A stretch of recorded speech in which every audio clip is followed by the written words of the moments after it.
Gostaria de saber qual a principal pergunta que o senhor faria a Lula essa noite. Teria muitas perguntas para fazer para ele. Eu acho que a mais importante é sobre aposentadoria.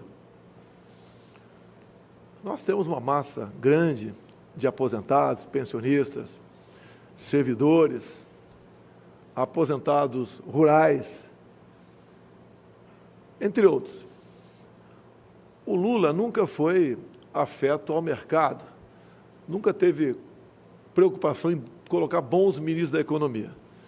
E, aliado a isso, tivemos uma corrupção sem tamanho no governo Lula. E quando se fala em aposentado, eu queria citar aqui os aposentados dos Correios, os aposentados da Petrobras e também da Caixa Econômica Federal. Como é que ele tratou os aposentados? Ele nomeou para os respectivos fundos de pensão, para administrá-los, pessoas que, na verdade, eram bandidas. Ao longo do governo Lula e parte de Dilma, eles saquearam os fundos de pensões. E as pessoas estavam ameaçadas a não ter mais aposentadoria. Petrobras, Banco do Brasil e Correios. E eu tenho um contra-cheque aqui de um servidor dos Correios. Ele tem uma cota extra de R$510 para poder sanear o fundo de pensão. Caso contrário, ele não receberia aposentadoria. O mesmo com a Petrobras e também a Caixa Econômica Federal. E esse desconto extra, além do previdenciário, será efetuado até 2030. Ou seja, o PT quebrou 3 fundos de pensão. E dizer a vocês, pessoal do BPC, os aposentados, o pessoal da nossa Previdência, servidor público, civil e militar, administrar o Brasil dessa maneira, e como ele não gosta de mercado, ele não é ligado à economia, haja visto que até o momento ele sequer sinalizou para todos nós quem seria o seu ministro da Economia. Isso tudo seria quebrado em poucos anos. Se o PT voltar a administrar o Brasil, ele vai quebrar tudo aqui no Brasil. E, obviamente, os fundos de pensão. Obviamente, o dinheiro que nós arrecadamos para pagar você, aposentado rural, você, aposentado do INSS, você, servidor público, civil e militar. E eu perguntaria para ele, Lula, você não deveria estar em casa, já que você foi agraciado por amigo lá do Supremo Tribunal Federal? Você não tem vergonha de deixar esse legado para nós e estar disputando uma eleição novamente?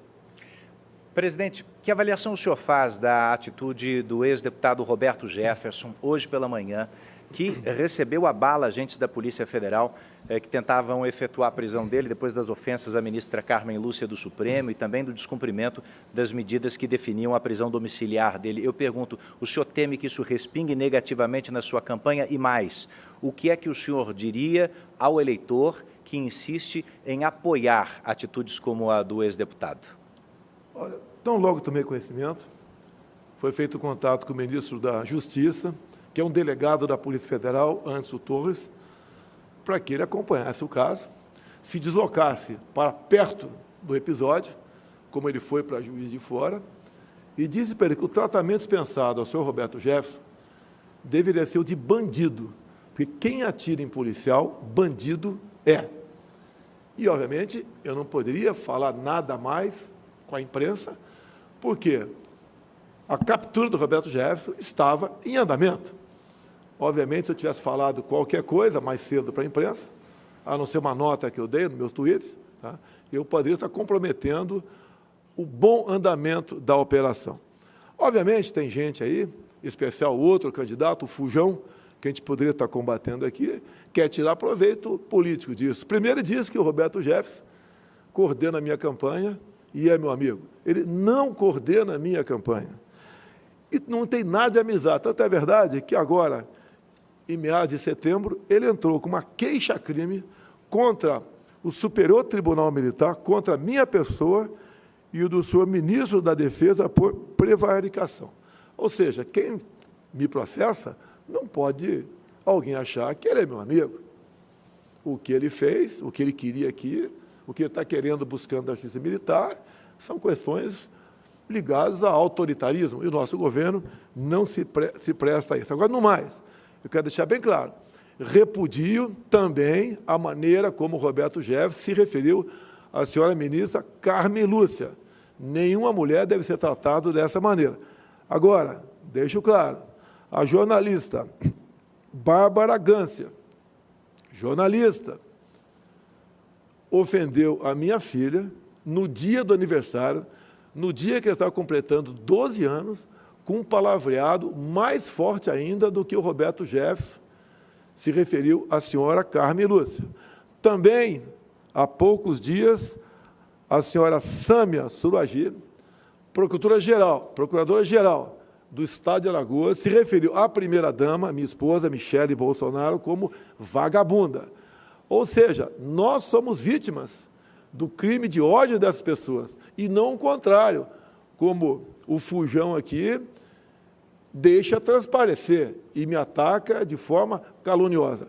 Nós não passamos pano para ninguém, diferentemente do Lula, que quando Roberto Jefferson delatou o Mensalão, delatou, inclusive, José Dirceu, o Lula simplesmente passou pano para tudo isso. Nós não somos amigos, nós não temos relacionamento e tratamento para pessoas que são corruptas ou agem dessa maneira, como o Roberto Jefferson agiu, xingando uma mulher e também recebendo a bala policiais, o tratamento que será dispensado pelo governo Jair Bolsonaro será de bandido. Assim foi feito, ele foi detido agora, final da tarde, e já encaminhado para a Superintendência da Polícia Federal do Rio de Janeiro. No mais, o Anderson Torres não participou, não foi a Levi Gasparian, e ele, a preocupação dele agora, como determinei, é cuidado com os 2 policiais que foram vitimados por Roberto Jefferson. Como é que está a saúde deles e como nós podemos melhor acompanhar a recuperação desses 2 policiais. Presidente, eu gostaria de insistir na questão dos ataques, mas entre as campanhas. Se a gente perceber o número de eleitores que simplesmente decidiu não votar no primeiro turno, mais de 30 milhões de brasileiros, é muita gente. Nesse segundo turno, há uma parcela desse eleitorado preocupada com o nível do debate entre o senhor e o candidato Lula do PT. O TSE chegou, inclusive, a entrar no jogo, fazendo um apelo pelo fim dos ataques na TV. Eu gostaria de saber, o senhor se comprometeria com isso nessa reta final das eleições? Como é que o senhor classifica até aqui o nível desse embate? Não há nenhum ataque meu a outro candidato. As inserções que nós colocamos nas televisões em grande parte, vídeos do próprio Lula. Ele falando, por exemplo, que a questão do aborto é questão de saúde pública. Quando nós o chamamos de descondenado, é verdade. Quando nós falamos que ele foi condenado, que foi chefe de uma organização criminosa, isso é verdade. Quando o partido dele apoia a ideologia de gênero, é verdade. Nós não mentimos, nós não precisamos mentir para mostrar o caráter do Fujão. É só falar a verdade. É uma pessoa que não tem qualquer respeito com a família, com pastores, com padres, que apoia ditaduras fora do Brasil, como a de Ortega, que persegue padres, que expulsa freiras, que corta canal de televisões, como a da CNN, entre outras coisas. Isso não é baixar o nível, é mostrar a verdade do que foi o governo Lula. Mostrar a delação de Palocci, contando em detalhes como Lula recebia dinheiro até dentro do próprio avião presidencial, isso não é atacar o presidente. Mostrar a corrupção de várias estatais, como Petrobras, 900 bilhões de reais de endividamento, BNDES, 400 bilhões de reais. E quando se fala em BNDES, mostrar, em especial para o povo mineiro, que em Belo Horizonte não tem metrô, mas dinheiro nosso do BNDES, Lula mandou para Caracas, capital da Venezuela, lá tem um metrô maravilhoso. Mostrar para a população que o dinheiro do BNDES para fazer o Porto de Mariel em Cuba, Cuba se comprometeu em não pagando o empréstimo, não pagou, nos ressarcir em charutos. Isso é um deboche. Confesso, Edu, se eu não tivesse visto o contrato, eu não acreditaria. Então, nós não temos ataque, mostramos as verdades apenas do que aconteceu no governo do PT. Inclusive dizer que no meu governo, 21 e 22, tivemos a pandemia, lamentamos as mortes, mas o Brasil criou 3 milhões de empregos. Em 2015 e 2016, governo Dilma, que o Lula tinha uma tremenda participação, perdemos 3 milhões de empregos no Brasil. Isso é a maneira de administrar. Ele não administra, não é gestor, é um mandão, é um gastão. Tanto é que ele fala que vai acabar com o teto de gastos. Ou seja, é aquela pessoa em casa que vai falar, olha, eu vou gastar mais que o arrecado, se faltar dinheiro eu pego empréstimo, recorro à agiota, isso acaba um dia, leva à falência aquela pessoa. É a mesma coisa no Brasil. Se o Lula continuar administrando o Brasil como fez nos seus 8 anos e mais 6 de Dilma, o Brasil quebra. Um país riquíssimo fará com que o seu povo viva uma situação de miséria. Como, por exemplo, ele apoia o regime de Nicolás Maduro. E Maduro, juntamente com Chávez, né, que o antecedeu, quebrou a Venezuela. A Venezuela é o país mais rico do mundo em petróleo, e hoje é um país com o povo mais pobre do que o povo haitiano. Nós não queremos isso para o Brasil. Então, quando você fala em estilos, primeiro me acusam de tudo. Tudo eu sou responsável. Tudo tem um motivo para me acusar, para buscar o desgaste. E você, eleitor? Você vai simplesmente anular seu voto? Você está ajudando o Lula a ter mais votos nas urnas. É o momento de você decidir, fazer um filtro, quem está falando a verdade ou não. Nós estamos sempre mostrando fatos. E eu estou mostrando um fato gravíssimo. Ele quebrará o Brasil. O próprio Henrique Meirelles falou há pouco, em matéria, se eu não me engano, no Poder 360, onde ele diz que não decidiu ainda pelo futuro ministro da Economia. O mais possível, segundo Meirelles, é que ele adote uma política econômica semelhante ao da ex-presidente Dilma Rousseff. Lá atrás, o Palocci foi o ministro voltado para a corrupção. E o da Dilma, o Manteiga, foi para, simplesmente, a péssima gestão.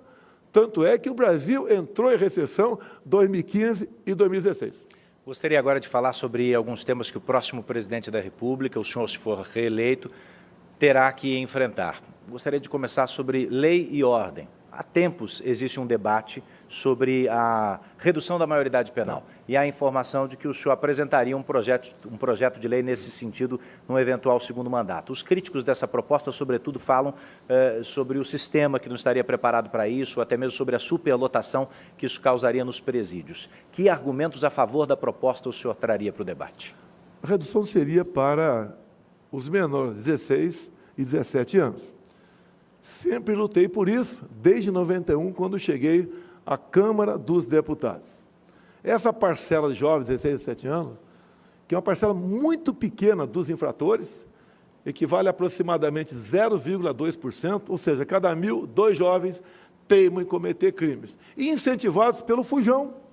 O Lula sempre defendeu ladrões de celular, dizendo que ele estava roubando o celular para ganhar um dinheirinho, dando força a esses menores ladrões. Lugar de moleque dessa idade é para estar na escola. Agora, essa minoria que faz maldade, mata nossos filhos por aí, roubam, sequestram, estupram, o lugar dele na cadeia. Se lá está muito cheio, é problema dele. Eu prefiro lá na cadeia cheia do que aqui fora cometendo crime. Agora, a grande maioria da garotada, 16, 17 anos, caso quisesse e fosse aprovado nos testes, poderiam ter a sua carteira nacional de habilitação como prêmio. Hoje a gente vê jovens, de vez em quando, dirigindo por aí, sem habilitação, obviamente, por causa da idade, e entrando aí como infrator. Vamos botar na cadeia quem tem que botar, quem comete esses crimes, em especial os crimes hediondos, e quem é um bom garoto que tenha a sua recompensa com a Carteira Nacional de Habilitação. Esse seria o teor da proposta, então? Apenas para alguns tipos de crimes, crimes hediondos? A ideia é para crimes hediondos, para a gente não generalizar muito essa questão. Se bem que furto de celular não entraria nisso, mas o roubo, né, o latrocínio entraria. O latrocínio é crime hediondo. Então, não é que essa minoria pode continuar furtando o celular por aí. Mas saber, tá, nesse primeiro momento, é que aqueles que cometessem crime hediondo iriam para a cadeia. E aí entra aquele elenco de crimes hediondos que realmente, como tráfico de drogas, sequestro, roubo seguido de morte, os ladrões de celular, protegidos pelo ex-presidente Lula, protegido não, estimulado para ele cometer esse tipo de crime. Há uma diferença enorme entre eu e Lula. Quando alguém, né, comete algum crime, não interessa quem seja esse alguém, nós afastamos, nós incriminamos. Para eles, a lei. Já o outro lado, não. Ele passa pano, ele trata bem, como sempre tratou bem Roberto Jefferson e José Dirceu. Um delatou o outro. Roberto Jefferson contou com detalhes as roubalheiras que acontecia no Brasil, das malas que ele recebia dinheiro para comprar apoio parlamentar. E eu estava dentro da Câmara. Acompanhei tudo isso. Fui em várias sessões de CPIs, acompanhando o que estava acontecendo. Então, há essa diferença enorme entre eu e o Lula. Do nosso lado, a honestidade, a decência. 3 anos e 10 meses sem corrupção. E, se porventura acontecer, ajudaremos a investigar. Conosco, corrupção zero. Você pode notar claramente com números. Antes de mim, as estatais davam pequenos lucros ou até mesmo prejuízo. Conosco, só o ano passado, o lucro das estatais, por não permitirmos que ela seja roubada, chegou na casa dos 180 bilhões de reais. Essa diferença ia para o bolso de alguém, porque as estatais, todas, quase sem exceção, as indicações para a mesma eram políticas para atender interesses partidários, para o Lula e Dilma comprarem voto dentro do parlamento brasileiro. Tanto é que, se você assistir o voto do senhor ministro, o ministro que pediu para sair do Supremo, Joaquim Barbosa, ele diz claramente lá, o único deputado de tal partido que não foi buscar dinheiro na Petrobras foi o senhor Jair Bolsonaro. E também, por ocasião da delação premiada do doleiro Alberto Youssef, ele falou que 3 deputados de um determinado partido nunca pegou dinheiro, fruto de corrupção, e um deles era Jair Bolsonaro. Ou seja, eu sempre fiz a minha parte. Eu nunca vendi meu voto para ninguém. Eu sempre votei com independência. Quando a matéria era boa, a gente votava favorável. Quando não era, votava contra. Então, sempre foi esse o meu comportamento. E dizer ao Lula que a forma como ele governou o Brasil, comprando apoio parlamentar, entregando estatais, fundos de pensões, ministérios e bancos oficiais em troca de apoio político, repito, é o que levou o Brasil a mergulhar no maior escândalo de corrupção que se tem notícia em todo o globo terrestre.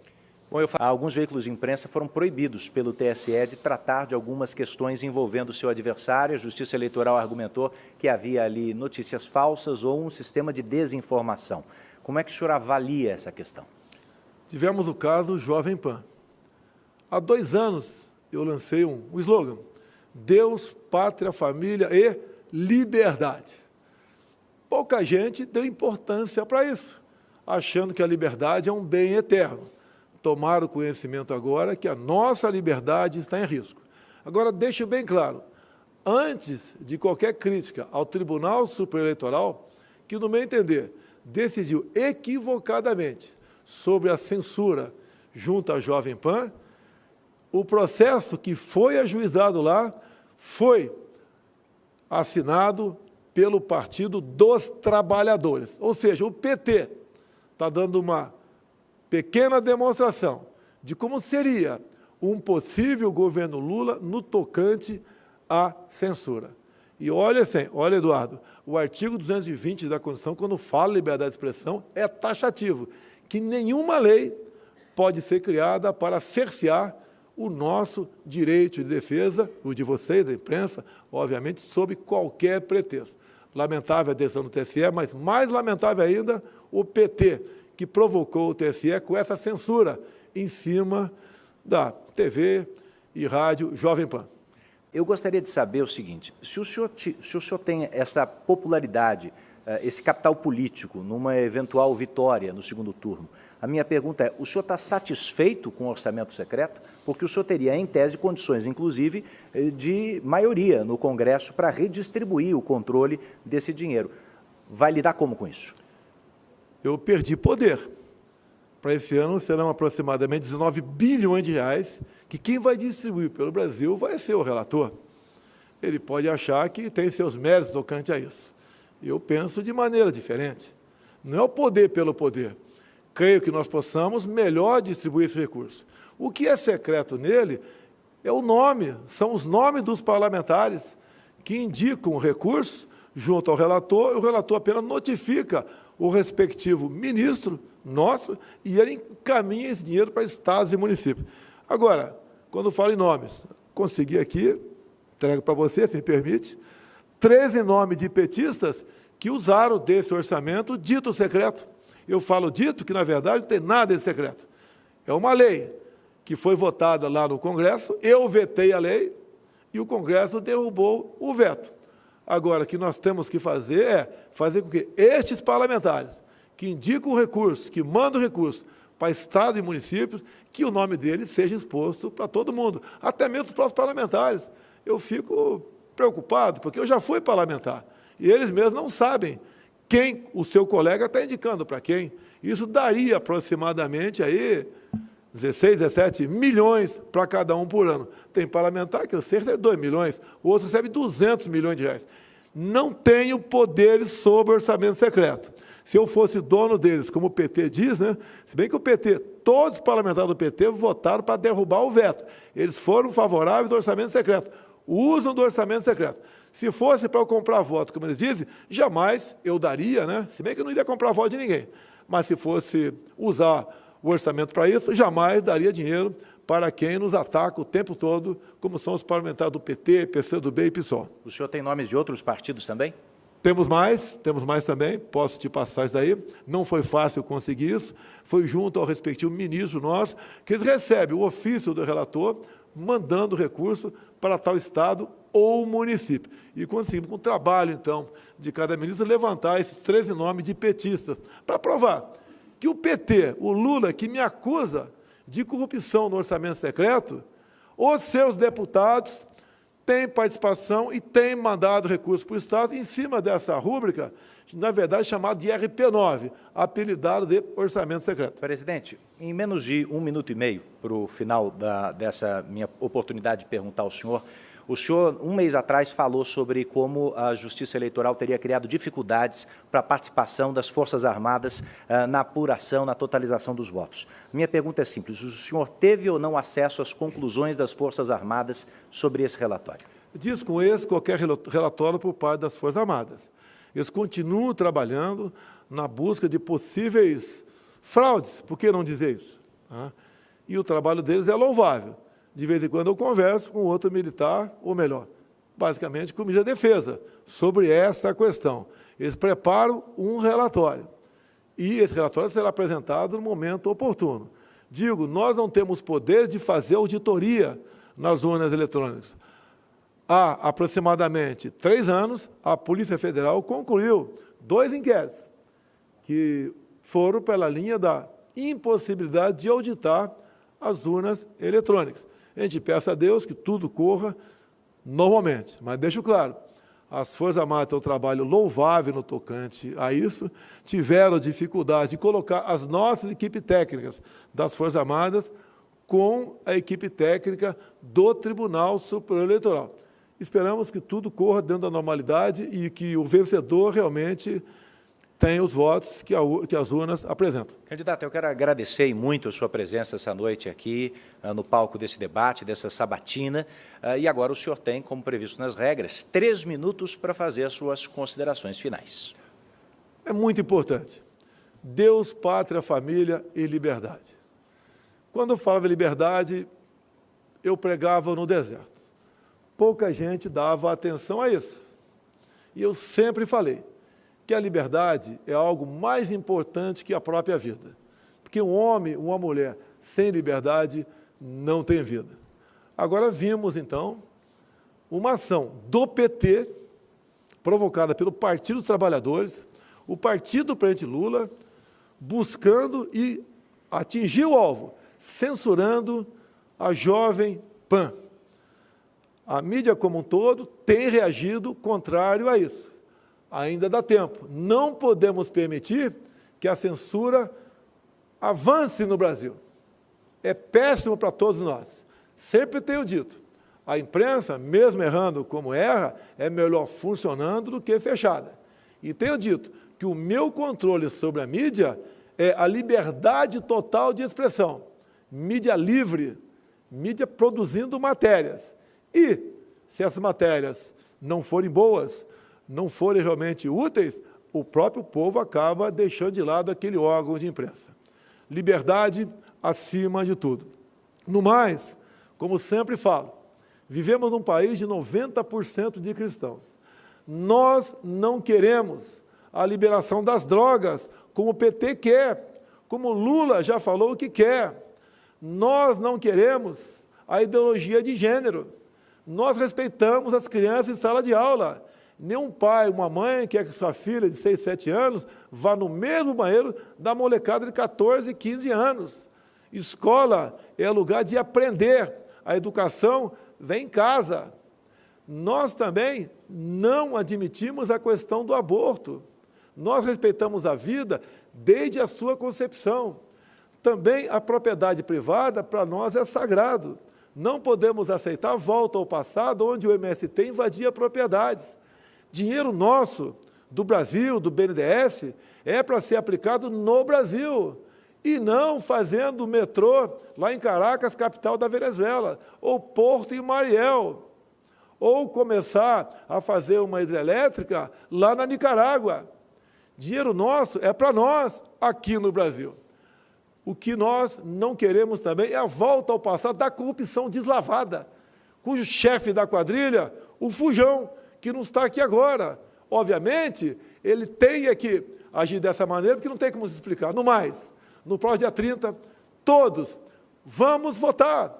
Vamos levar, convencer um amigo, um parente que votou em branco, se ausentou ou votou do outro lado, vai votar conosco, para que nós possamos realmente continuar o caminho de sucesso que o Brasil se encontra no momento. Muito obrigado a todos. Obrigado.